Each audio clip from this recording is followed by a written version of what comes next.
सकता, वृंदावन आपकी कृपा से आ जाता हूं, मुझे भगवान कैसे मिलेंगे? तो उन्होंने कहा कि यदि तुम वृंदावन के संतों का भंडारा करवाओ और हर महीने करवाओ तो निश्चित भगवान की कृपा हो जाएगी, क्योंकि संतों के मुख से स्वयं श्री भगवान पाते हैं। उन्होंने शुरू किया वृंदावन में भरना। अब इतना आनंद आया उनको, क्योंकि पाप नष्ट होने लगे, इतना आनंद आया कि 1 महीने में वृंदावन में भंडारा करते हो और अपने कलकत्ता के लिए भी वो बस लाते, और जो संत चलना चाहे उनकी खान पान व्यवस्था करके अपने घर में भी ले जाते, सेवा करते, भेंट देते। मतलब संत सेवा का उनको एक नशा हो गया। एक दिन उनकी बस तैयार थी उनके यहां जाने के लिए। उनमें एक विरक्त संत जो मधुकरी मांग के पाते थे, कभी किसी से कुछ नहीं लेते थे, कभी किसी भंडारे नहीं जाते थे, वो आगे बैठे और वृंदावन से वो जाते नहीं थे। तो सब संतों ने कहा, बाबा बैठे कहाँ, कोई बरसाने थोड़ी जा रही है, ये तो सेठ के घर जाएगी बस। वो कुछ नहीं बोले।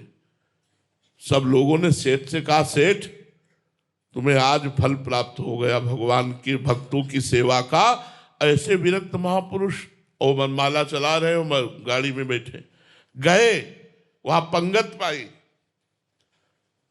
सेठ को पहले ही सब संतों ने बता दिया था कि वृंदावन से बाहर नहीं जाते, पता नहीं कौन सा तुम्हारा पुण्य उदय हुआ कि तुम्हारे घर आए।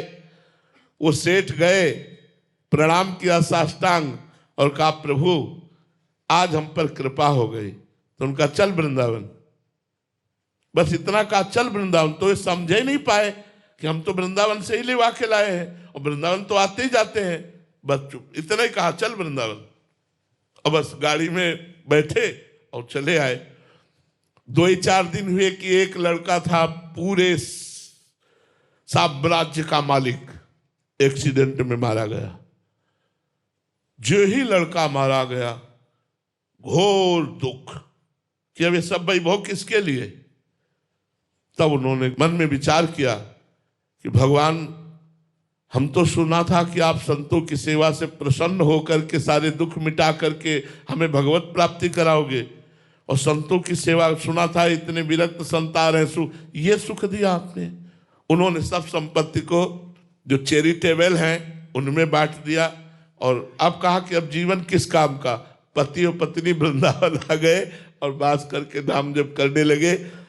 फिर एक दिन संत मिले, बोले आ गया वृंदावन? बोले महाराज पूरी तरह से आ गया, अब कहीं नहीं जाना, और वृंदावन में शरीर दोनों का